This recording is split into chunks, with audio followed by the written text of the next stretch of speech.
Okay, good afternoon. Welcome back from tea. My name is Danielle Watson, and I am the Pacific Policing Program Coordinator at the University of the South Pacific. So basically that means I get to tell police and immigration, primarily men, what to do in the Pacific context. For those of you from the Pacific, you know why I'm smiling while I say that.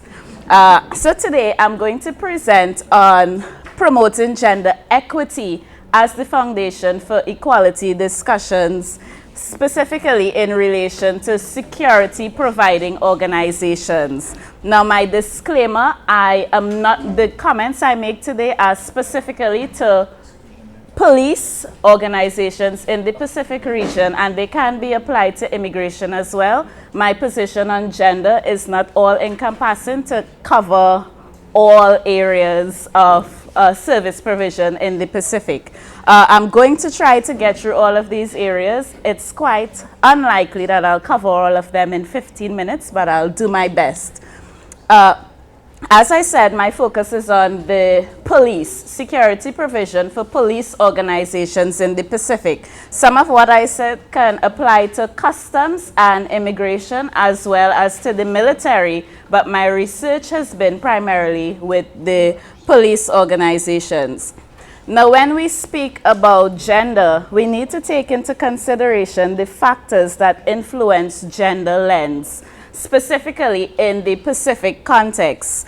Coming into the Pacific as an outsider or as an individual from another culture, there were certain things that I needed to be clear on when speaking about gender in this region of the world. My views on gender were primarily influenced by Western ideas of gender and Western ideas on feminism. Of course, this does not apply in all Pacific contexts. I needed to be considerate of religion and the place of religion in the Pacific when you speak about gender, in terms of how religion affects the role of women and the role of men in Pacific Island contexts.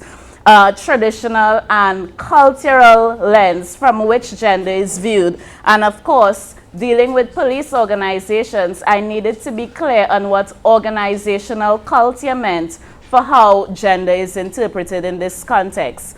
My very first week in the Pacific as the Pacific Policing Coordinator, the first question I received when students came in, and these were all senior officials in policing, when they came to see Dr. Watson, I was told, no, not you, Danielle. And when I said yes, the response was, but you're a woman.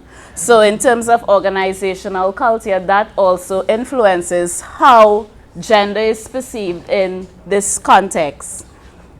Now, when we speak about equality, most of the discussion around police organization has focused on equality in the Pacific context and looking at ways of ensuring that equality is promoted throughout the organization. I challenge this idea of equality based on context and move for a promotion of equity as opposed to equality, or equity as the foundation for equality discussions in the Pacific. These are based on specific questions in relation to police organizations. I'll go through these questions with you that I had to ask myself working with police organizations. The first one, do you believe men and women have the same physical strength? I don't expect you to answer these questions, please don't. The second, do you believe men and women have the same mental capabilities? Do you believe there is value in prioritizing notions of mental equality over physical equality? Do you think men and women respond the same in situations? Do you think there are tasks for which men or women are better suited? Is the recruitment process the same for men and women? Does the placement of officers allow for gender to be considered? And my last question, the main question, whose theory on equality are we promoting? Is it the theories from first world feminists? Now, these are all questions that I felt were important to working with Pacific organizations. And when you answer these questions in the different country contexts that I've found myself, I came to the conclusion that equality discussions would not necessarily work in every context. There needed to be a greater focus on equity discussions. And of course, that's dependent on the answers you find to these questions. In different contexts, I found that the answers were different. For example, the answer to these questions in the Tuvaluan context were different to the answers I got in the Solomon Island context. And if the answers to these questions are different, then the gender lens or the equality lens that we project on police organizations cannot be the same. Please don't get up and walk out, gender experts. Okay, so I move on now to women as security service providers and challenge the idea of equality for police officers across the region.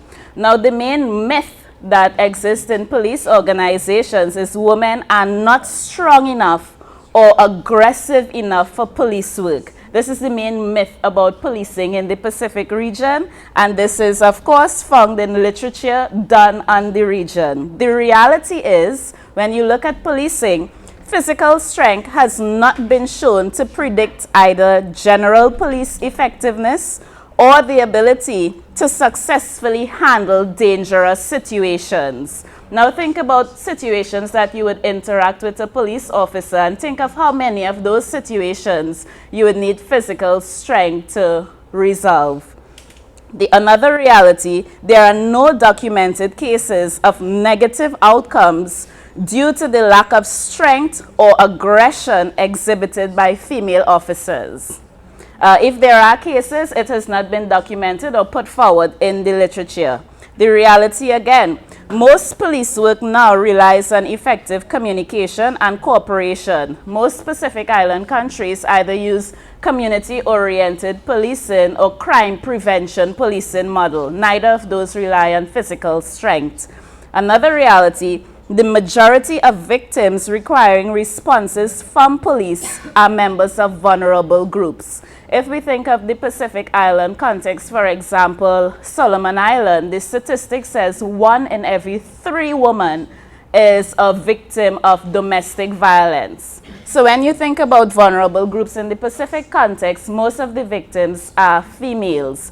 The reality for police organizations are most of the officers are males. And in some contexts where there are no females, the culture says, not the police culture, the country culture says, a female relative accompanies you to deal with the issue. So in some Pacific Islands, for example, if I were a victim of rape and there is no female officer on that island, which is the reality on most outer islands, then the male officer can be accompanied by his wife or female relative to take my report.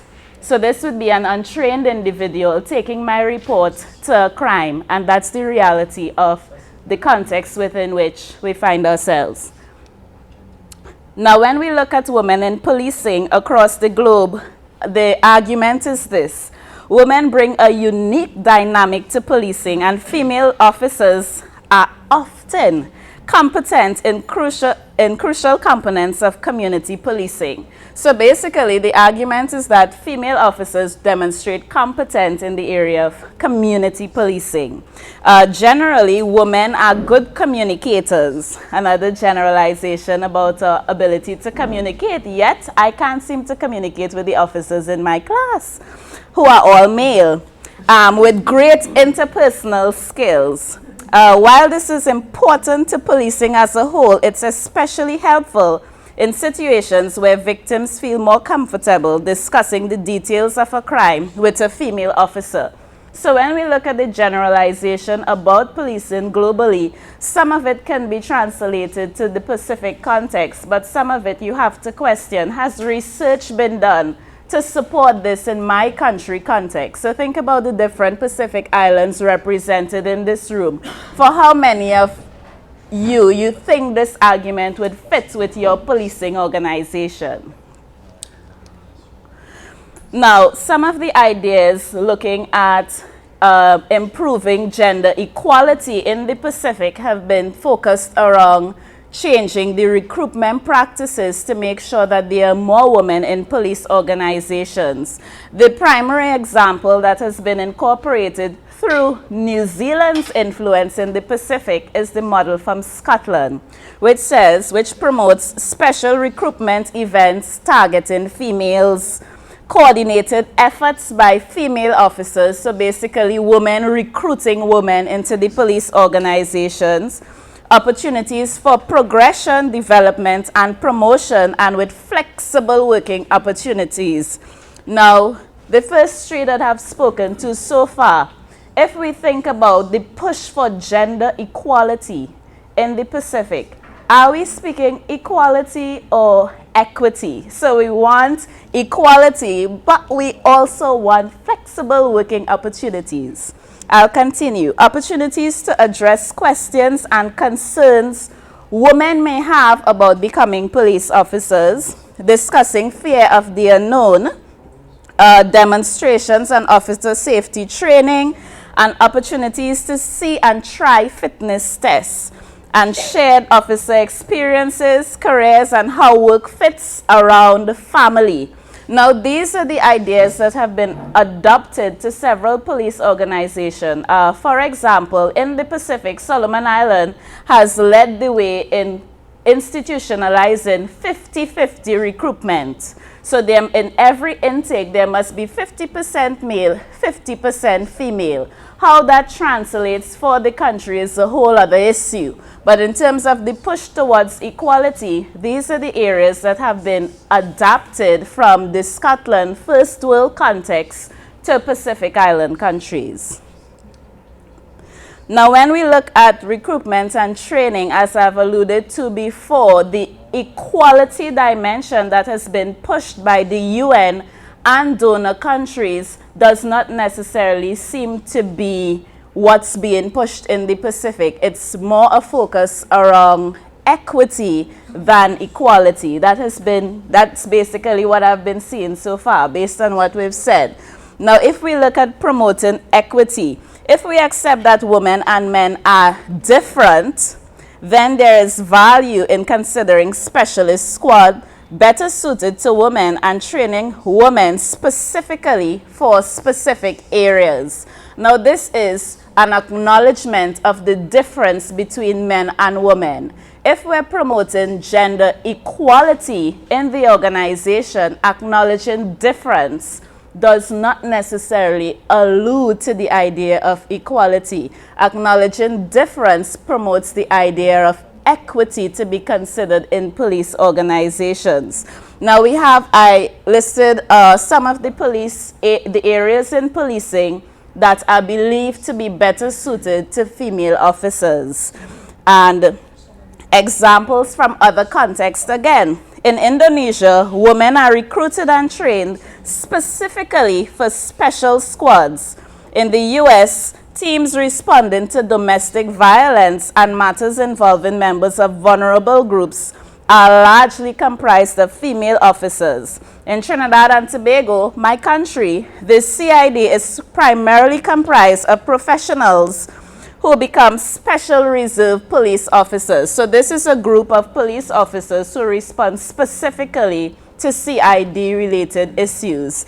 These are models that have been highlighted because of the interaction of these countries with other Pacific Island contexts. Now, when we're looking at gender, my ideas and engagement with gender at the organizational level, my view is that there needs to be stakeholder involvement in job description revision and in the creation of job description. So if we're looking at having males and females, then there needs to be female voices in terms of determining what those job descriptions look like. And if job descriptions are to take into consideration gender, female gender specifically, then the push towards having women stay in the police forces should not be one of equality. It should be one of equity. I make reference to Tuvalu context again. In 2017, at the Pacific Police Training Advisory Group meeting, the Australia Federal Police announced the donation of a sea patrol vessel to Tuvalu. One of the conditions of receiving the vessel was for 50-50 representation on the vessel as a show of gender equality in policing organizations. The Tuvalu government signed and said yes. After having done a stakeholder perception study on Tuvalu, the 7 of the female officers in the 107 police officers in Tuvalu all said they have no desire to be on that vessel. Different reasons were given. You had officers saying they were single and being on that vessel, they would never get a husband. There were others who claimed to have husbands, so working with other men out on sea would not be good for their marriage. And you had a host of reasons that were context specific that were not taken into consideration by the donor. And all of these 7 women requested the need for the promotion of gender equality in the Tuvalu Police Service. Equality? If you want equality, then go on the vessel. So that's something to be considered. Oh, yes. In terms of organization, culture, and stereotypes, discussions of gender cannot take place without considering organizational culture. For those of you who have any knowledge of the police service, getting behind the blue curtain is a hell of a challenge. So think of changing organizational culture around the place of women. That needs to be done. Most of the senior management in police organizations across the Pacific are male. If you would notice, only within the last 3 years, you have 3 deputy police commissioners from the Pacific, Solomon Islands, Samoa, and Tonga. Outside of that, women in senior management positions goes along with the cultural stereotypes. There needs to also be thought around the rethinking of the placement of women in police organization and considering advertisement opportunities for females. Now, in terms of contextual discussions that need to take place that would show the need for equity before discussions of equality, there needs to be a sense of organizational commitment to the concept of equality. Before you get to that point, you need to consider what femininity means in those contexts and how gender is perceived. What needs to be taken into consideration is whose idea of equality is being promoted. Is it Australia's idea of equality? Is it a Western US idea of equality? Is equality based on where the money comes from? There also needs to be consideration of resource allocation. In several Pacific Island countries, there are no female facilities in police stations. So basically, female officers have to run next door to a coffee shop to relieve themselves. That's the reality. In terms of organizational outlook, equality would be everyone getting uniforms. Equity would be maternity uniforms for pregnant female officers. What do we want? And I leave you on that high controversial note. Any questions?